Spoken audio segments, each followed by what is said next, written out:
Suspense.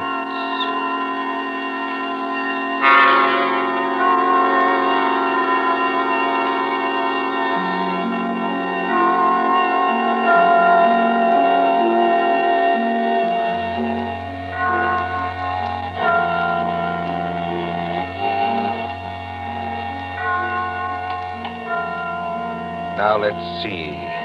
Suspect, suspectant, suspend. Here we are. Suspense. The condition of mental uncertainty, usually accompanied by apprehension or anxiety. Fear of something which is about to occur as, do not keep me any longer in suspense. For our story of suspense tonight, we invite you to enjoy The Devil in the Summer House by John Dixon Carr.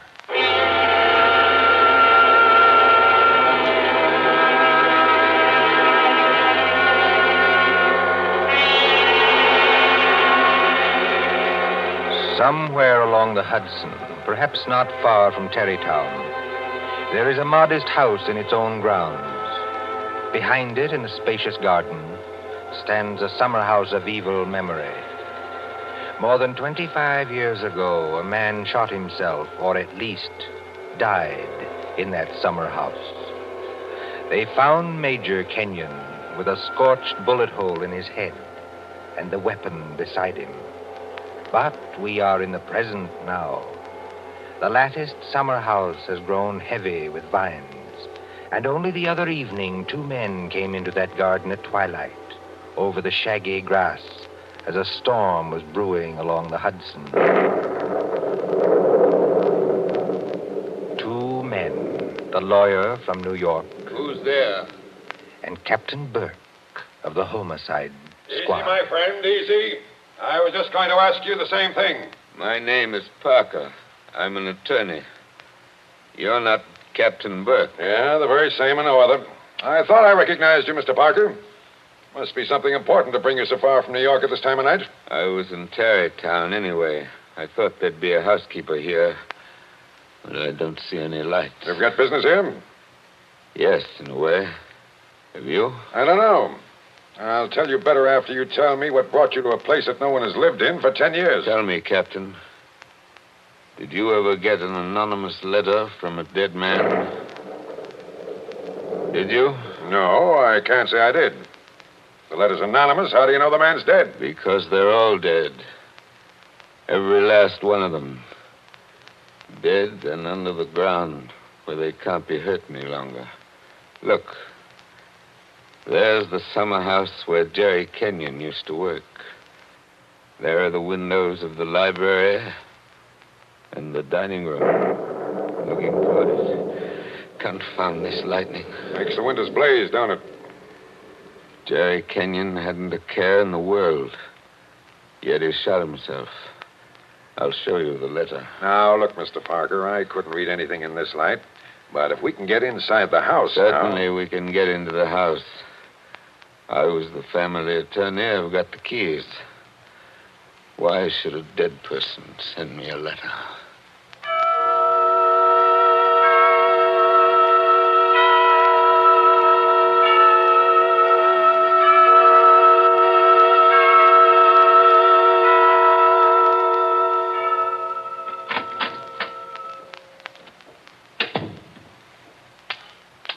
No lights working, eh? But you got a flashlight, I see. Came here prepared for anything, eh? This is the library.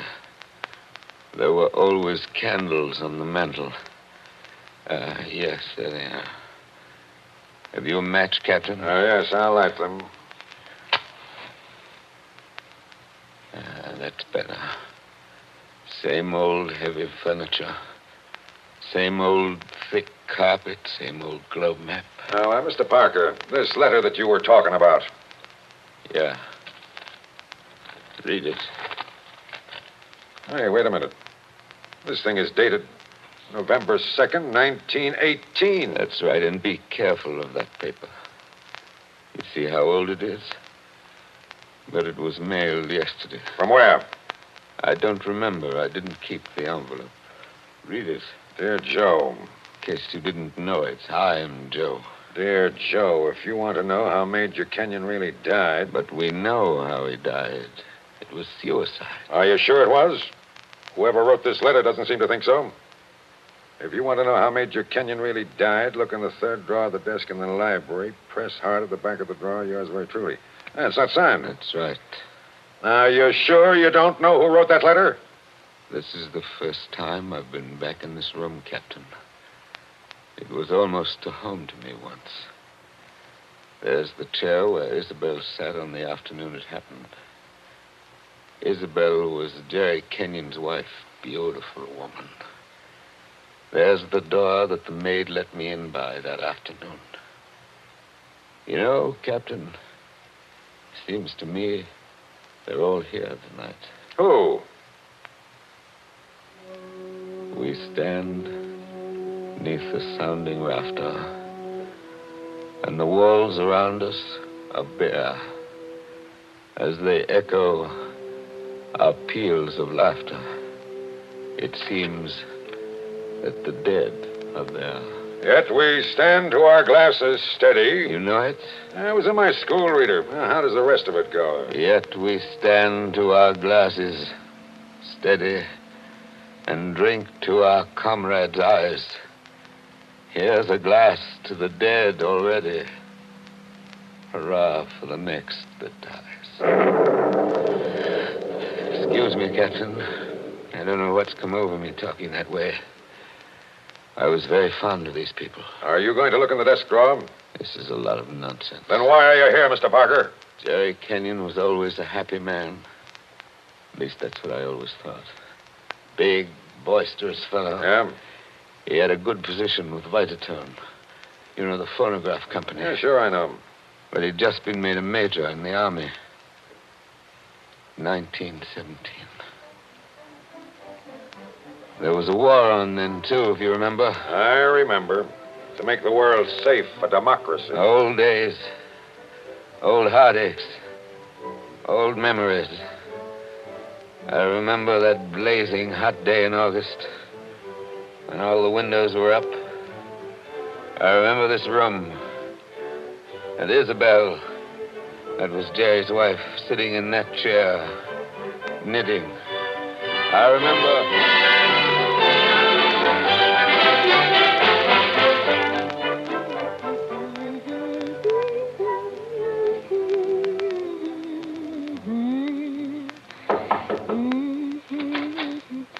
Oh, yes, Kitty. What is it? There's a man to see you, Miss Kenyon. He says his name's Parker. Yes, I'm expecting him. Show him in, please. All right, ma'am. Shall I take your knitting in your knitting bag? Why should you take my knitting? I don't know, Miss Kenyon. I just wondered. You can come in now. Thank you. Hello, Joe. Hello, Isabel. You sent for me? Joe, I must apologize for Kitty. Servants are getting to be a problem nowadays. She looks pretty enough to get along. Oh, Kitty's got large ideas. She wants to go on the stage, if you please, and do imitations, like Miss Draper. She only knew how hard it was acting all your life. Isabel, you've been crying. I have not. At least, Is that why you sent for me? I've missed you. You haven't been here in over a week, Joe. I had an idea Jerry was getting a little tired of having me around this house. Oh, no, Joe. Why, Jerry... Yes, what about Jerry? I wish I knew, Joe. That's why I wanted you here. Where is he, by the way? I want to say goodbye to him before he leaves. He's probably out in the summer house where he works with all those papers. He's got a lot of work to catch up with. He's going overseas tomorrow. Yes, I know. He's out there. He's been out there all day. His last day here, and I've been alone. That sounded like a shot. Yes, it was a shot, Joe, In the house. dear. Doesn't seem to worry you. It's only Paul, Jerry's brother, Paul. Oh, thought you'd gotten him off your hands for good. Jerry asked him out. He got here 2 nights ago. That doesn't make it any easier for you, does it? No, I don't mind. Jerry's fixed him up with a pistol range in the cellar. Paul's a terribly bad shot. Not like the rest of us. You don't seem to like it, Joe. Shall I have Kitty go down and tell him to stop? No, it's bearable. As long as he keeps away. Poor Joe. But, about Jerry, who is it this time? Joe, Jerry's been home 5 days on leave from camp. Well, never mind what camp. But he spent 4 evenings of those 5 with that Fisk woman.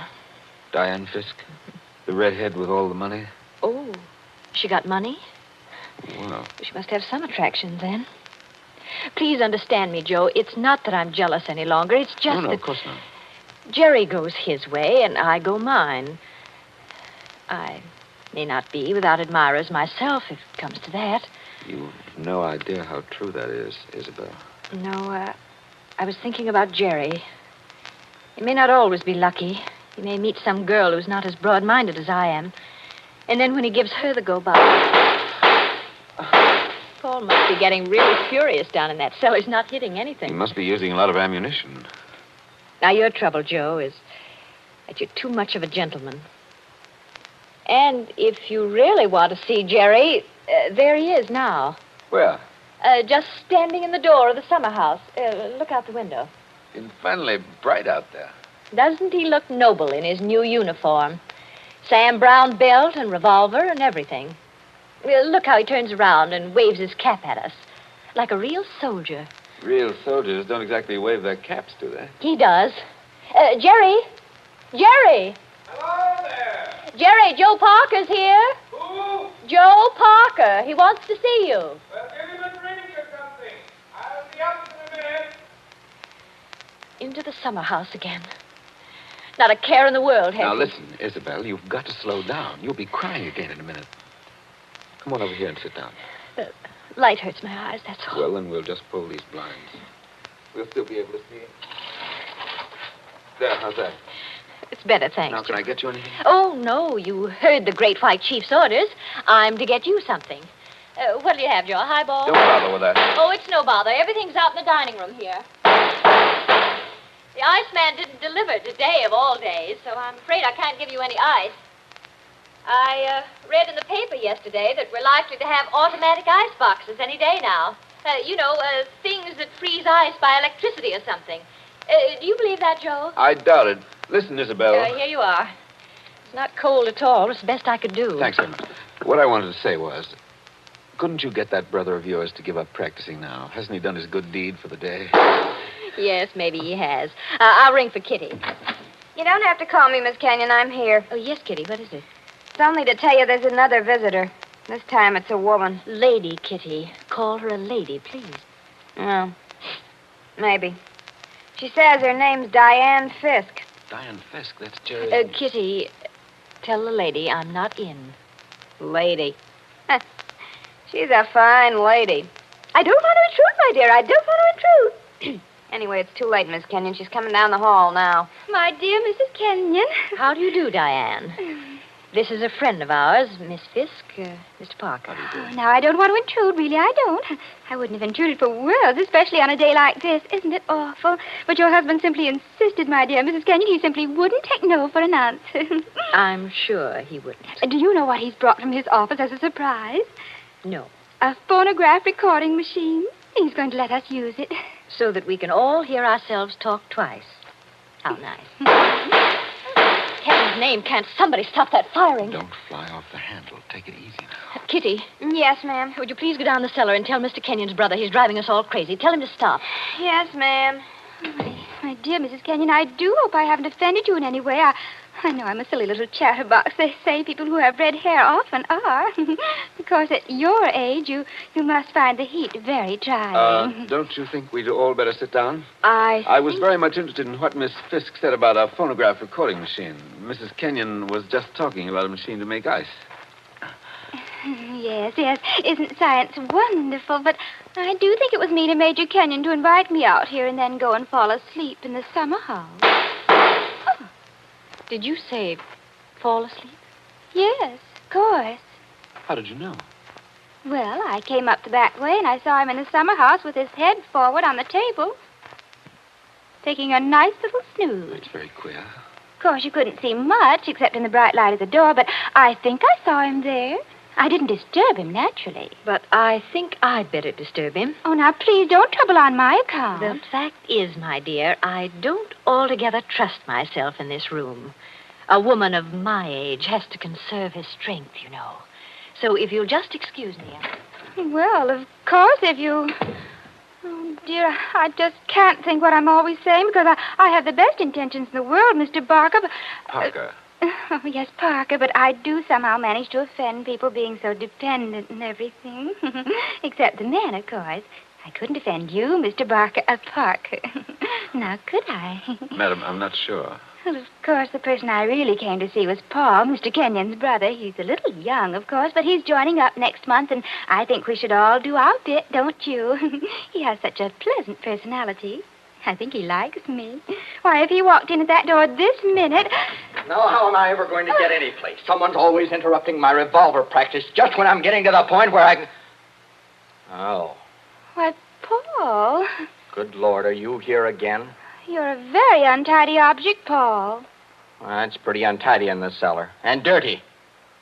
I've got cockroaches on me, so keep away. Did you have a good day shooting? Swell. One of the best. Hit the target? On the only shot that mattered, I hit the target dead center. That sounded like Isabel. I think it was Isabel. Why have you got those blinds down? Get them up. What is it? What's wrong with you? What are you looking at through that window?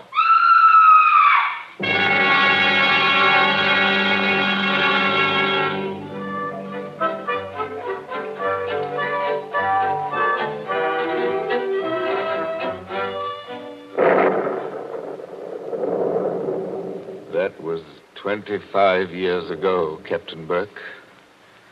We found Jerry Kenyon lying across the table in the summer house. He'd shot himself through the head with his own revolver from the holster. It was lying on the floor beside him. Shut up, Alfred. I see. When Isabel found him, he'd been dead about half an hour. The doctors proved that, did they? Yes, that shot had been fired against his head. The front of his uniform cap was powder burned where the bullet entered. There's no doubt about that. None at all. We never noticed the real shot Because that young lad was shooting off guns like a maniac in the cellar. Precisely. Now they're all dead. By accident, illness, they're all gone. Isabel Kenyon died less than a year afterwards. I think she died just because she was so fond of Jerry. I suppose you've guessed my little secret. Oh, I think I can sort of read between the lines. You were in love with Isabel Kenyon, weren't you? Yes. Well, these things happen. I never let her see it, you understand? Women know, pretty generally. So, they're gone. The youngest of them. And I'm left alone with old tunes, old ghosts, wondering why the fellow ever killed himself. Why? Why? And this morning, out of a clear sky, I get a letter saying, if you want to know how Major Kenyon really died, look in the third drawer of the desk in the library. But I tell you, we know how he died. Well, aren't you going to do it? Naturally. I've got a key somewhere here that fits the drawer.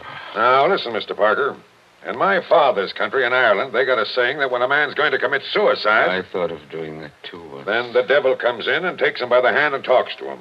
They say you can see the devil as plain as I see you just before you pull the trigger. The devil must have been in the summer house that afternoon, then. Oh, no, he wasn't. What do you mean? Major Kenyon didn't kill himself. He was murdered. My dear Captain Burke, the police covered all that at the time. Everybody had an alibi. They did they? Well, think of what I've told you.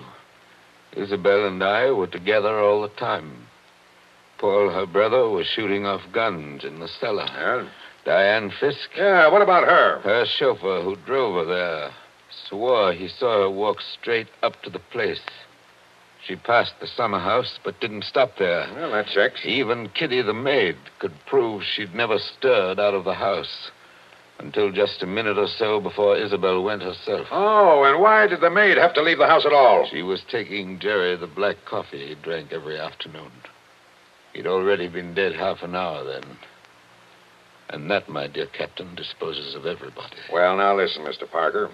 You're a good guy, and I'm not going to hold out on you any longer. You see, I say Major Kenyon was murdered because I know he was murdered. By an outsider? By one of the people in the house. That's impossible. Is it? Well, why don't you open that desk drawer and see? What time is it? It's 7:45. 7:45. And I haven't got much time. For what? Holy St. Patrick, will you open that drawer? If it's waited 25 years, my friend, it can wait a minute more. I've got the key somewhere in this bunch of keys. Everything the same. Paul never altered what he inherited. Same old desk, same old phonograph. Same old... I think this is the key. Yeah, it opens. There's nothing here except one or two old newspapers. Everything very dirty. The letter says to press hard at the back. Now, have you tried that? Doesn't seem to. Yes, by George, it does work. Well? There seems to be a movable back on a hinge. Well, what's inside? Some sort of flat brown paper parcel sealed with wax. And about as dirty as it can get. Open it, man. Open it. I'm going to. It's a phonograph record. There's a plain white label. Something on it written in pencil. I don't see too well nowadays without my glasses. Here, give it to me. I'll read it to you. Go on. A record of how I killed Jerry Kenyon. Say, don't you get it, Mr. Parker? This is the real goods. The murderer's going to tell us his own story 25 years later. Be careful. Whatever you do, don't drop it. You seem to be interested enough now. I don't say I'm not interested. I say I can't believe it. You know, when you were talking about the dead coming back and that kind of thing, you sure started giving me goose pimples. But that's just what it is, a dead person. Now, there's the phonograph. Put that record on. Let's hear what the ghost says. Any of them could have made the record, of course. The apparatus was all here. Don't just stand there by the phonograph. Won't it work? Yes, it works. Is it wound up? Yes, it's wound up. Here goes. Now, look, Mr. Parker. Whose voice do you think it's going to be? I don't know. Now, I want to warn you. The voice you're going to hear from there... Please, be quiet. Listen. I've started it up. Well, speak up. Who killed Jerry Kenyon? I killed him, Joe, dear. Isabel. I'm sorry about it, Joe, but I had to have you for an alibi. And you were so terribly easy to It's fool. only a phonograph record, man. Don't look at it as if it was alive. You said you and I were always together, Joe, but that wasn't quite true. I left you to go into the dining room and mix a highball, remember? Yes. And I was carrying my big knitting bag. Remember that, too? And there was something else in it besides knitting. I'm an awfully good revolver shot, Joe. I told you we were all good except Paul.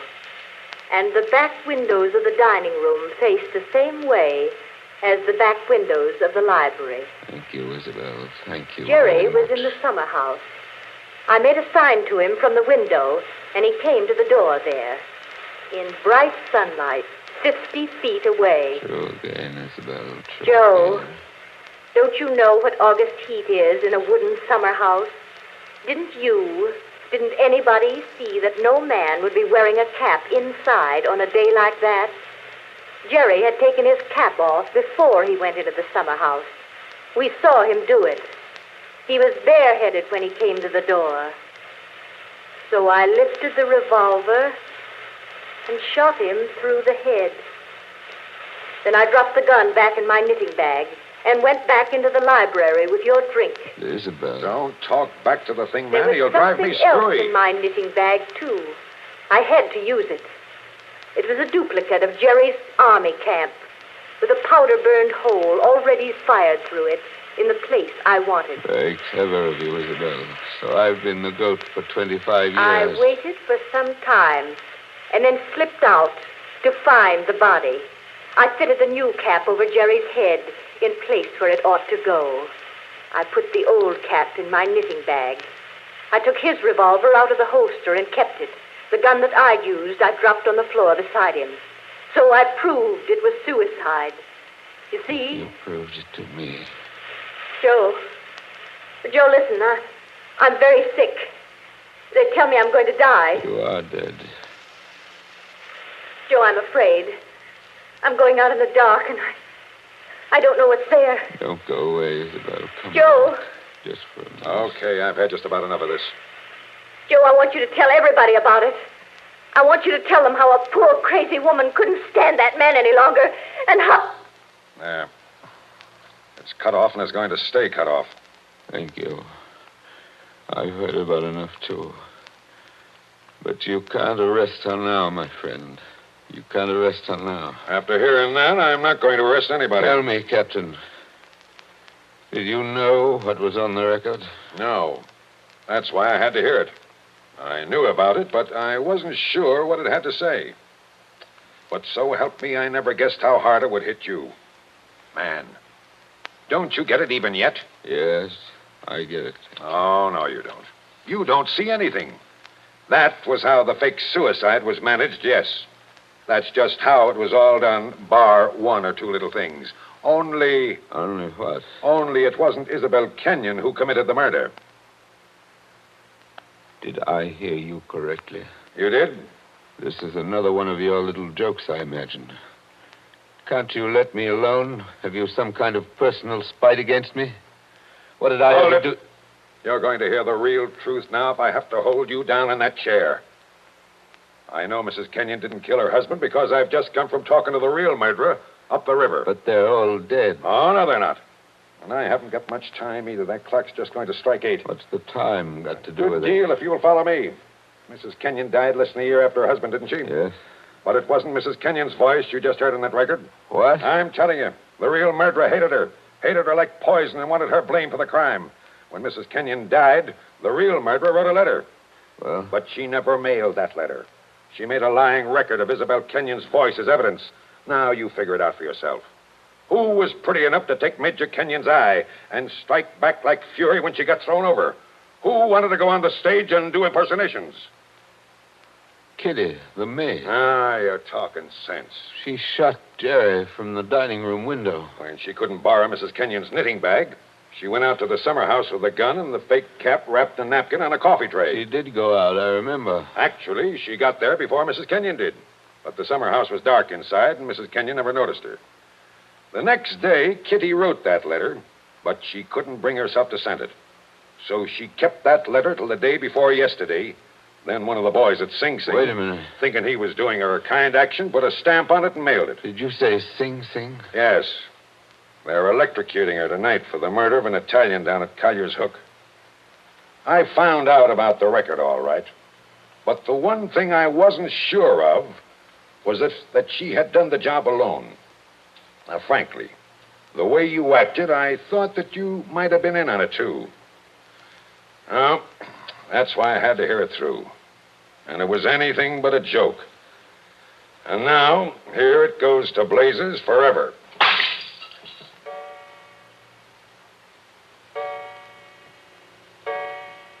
Eight o'clock. Now she's dead.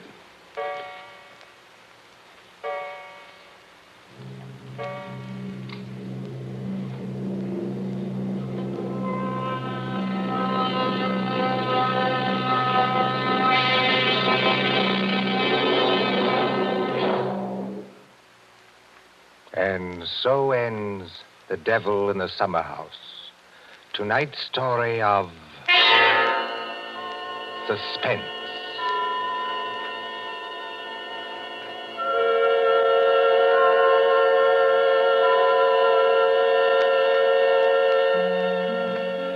The part of Mr. Parker was played by Martin Gable.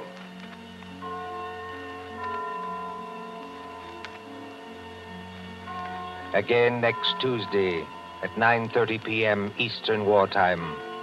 A story dedicated to the thrill of the nighttime, the hushed voice and the prowling step. Another adventure in suspense. William Spear, the producer, John Dietz, the director, and John Dixon Carr, the author, are collaborators on Suspense. This is the Columbia Broadcasting System.